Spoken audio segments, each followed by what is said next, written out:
Okay, so this is the unit that we're going to be working on today. This one's in a 2016 Cadillac Escalade. You're also going to find this monitor in other GM vehicles. If it looks like this one, then it's going to be using the same procedure to fix it. So the typical problem is what happens is the screen just goes black and won't turn on. And then all it really is in the back is just a little tiny cable you can see through here. What happens is over time, the cable itself, by flipping the monitor up and down, it actually breaks inside. So it's a super simple fix. We're going to get to it. I'll show you what it looks like, what mine looks like. I actually already repaired this one, but the back one, this one has two monitors for the middle row and for the back row. So I'll show you what that looks like so you can get a look, and it'll probably look like what yours does. Okay, now so you can see that the back one is black. I've done everything I can to try to turn it on. Nothing works. It just stays black. Doesn't even try to come on or anything because it just won't turn on. So this is going to save you a bunch of money because these repairs are super cheap. And if you'd go to replace that actual video monitor, it's going to be a few $100s plus labor, whatnot. So this is the best option to get this taken care of. Now the first thing you want to do is take your small flathead screwdriver or other prying tool, and then what you need to do is get these panels to come out. There's a little tab, little notch right here. You're going to want to put the screwdriver in, or whatever other prying tool you have. Just goes in like that.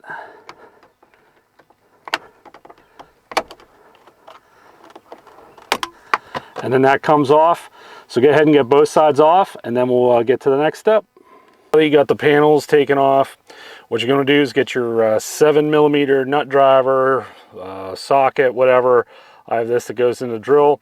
You have 4 7mm bolts. So then go ahead and get those taken off, and the panel will come down a little bit after you get those off. Okay, so we got those taken out. So the panel, actually video panel, comes down. It's still connected by the wire harness here. Now what you'll have in the back is these two back ones on this unit in particular has these little bolt holders in there. So those won't actually come all the way out because they're being held up by that. But anyways, we have these two cords in the back. So you're going to want to get in there, and there's a little tab underneath this blue one right here. So just push up on that, and then that one will pop out. And then you also have the same thing back here with the tab right there. So go ahead and get those unclipped, and then you want to take it out of this part, right, this hook right here, and then the monitor will come all the way out of the vehicle. All right, now what you have to do is, before you get this plate off, you have to make sure to get these out of here with the little tabs. It's really simple. Just put a screwdriver there and then just screw it out from the bottom. And then what that'll let you do is that'll let you access underneath. So you have to take off these Phillips head screws. You have 1, 2, 3, 4, 5, 6, 7, 8, 9, and 10. So go ahead and get those removed off there, and then we can take this plate off. Okay, so you have this plate loose. What you're going to want to do is take out the LED power connectors. That's what powers these LED lights on the side here. So there's 2 of them. So you're going to take out that one, and you're going to want to take out that one, and then this will be free here from its little house. All right, now that you have that flipped over, what you can do is go ahead and then just disconnect this plug right here. And then also we're looking at the culprit right here. This ribbon, you can go ahead and disconnect that side too. All you have to do is just flip up on that black little tab right there, and then this ribbon will come out. See right here, this part where it gets crimped in here every time you're closing, just after so long, it just wears out. They put a protective tape around this to, I guess, keep that from happening, but it still happens. So go ahead and get that and the ribbon disconnected. I apologize. It's not this part that breaks. It's this part in here with the protective black tape on here. That's the part that breaks. So excuse my mistake there. So that's the one that breaks. That part of the cable is the part that breaks. So to get access to the back of this cable that's on the monitor, we need to take off these screws. So you have 1, 2, 3, 4, 5, 6, and 7 down in there. So go ahead and get those taken off. And just as a side note, these 4, 1, 2, and then 3, 4, they are a machine screw focus in on that, just so you guys are aware. This is a different type of screw for those 4. So just remember, in those locations, these 4 locations, you're going to have a machine type of a screw. I can't really focus on that. And then the other ones are the coarser ones. So you can see there is a, there's a big difference. It's just those 4 are, just always remember that whenever they're going back in. All right, once you get those screws out, then this will be loose, and then you can just pull it out free from it. So then we have access to the actual monitor itself. So you can just separate it from this piece as well, and then just set this to the side. This is where you're going to need the pry tool. So what you're going to want to do is probably more than likely for you guys, start in here and then work your way around the casing. Being as careful as possible. It's hard. There's little tabs in there. I broke a couple on my middle screen. It still snaps back together fine. So if you do break a couple, it's still going to go back together fine to work. But just try to be as careful as possible whenever you're removing that, taking this screen apart. As you can see, those are the tabs that are in there. I once again broke. I think I broke that exact same one last time. So like I said, just try to be as careful as possible. I nipped one of these ones as well. So that one. So just, like I said, try to be as careful as possible. So then what we now have to replace is the ribbon that goes right to here. All right, now you might be able to get away with not taking this metal shield off. I'm going to take the metal shield off. So you have 1, 2, 3, 4, 5, 6, 7, 8 screws. So go ahead and get those off.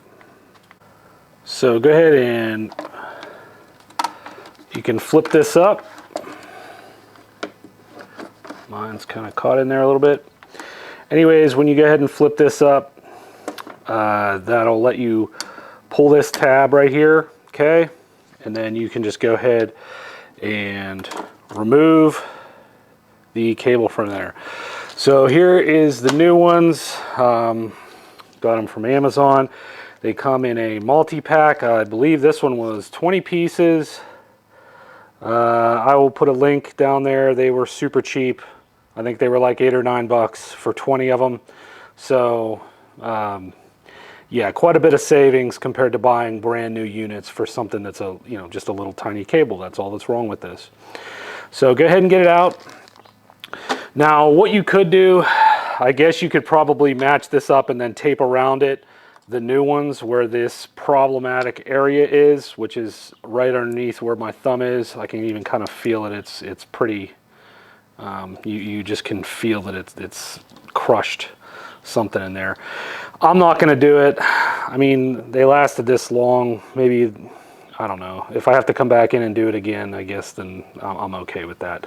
So anyways, go ahead and get the other cable out, and then go ahead and just thread it underneath this, and then go ahead and put that in. Now I use tweezers just to get them in, and just really shove them in there, and then clamp them down in there so there's no won't slip out. You don't have to use tweezers, but I'm doing that for this part.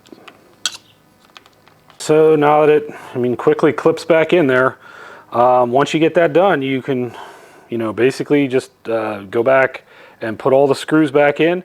Just make sure when you're doing it, you make sure to plug the LED strips back in, and that's pretty much it.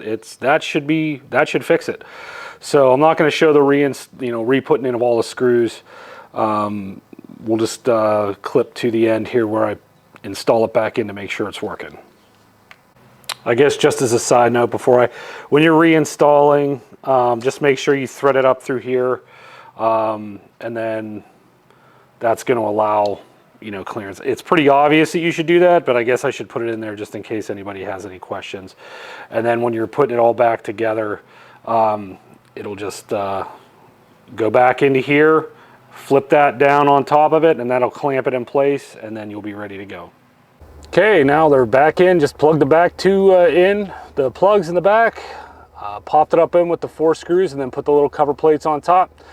As you can see, both screens are fully working now.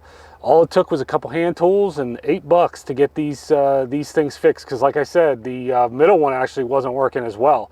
So I hope this video helps you guys out. If you have any questions, just go ahead and ask. All right, see you.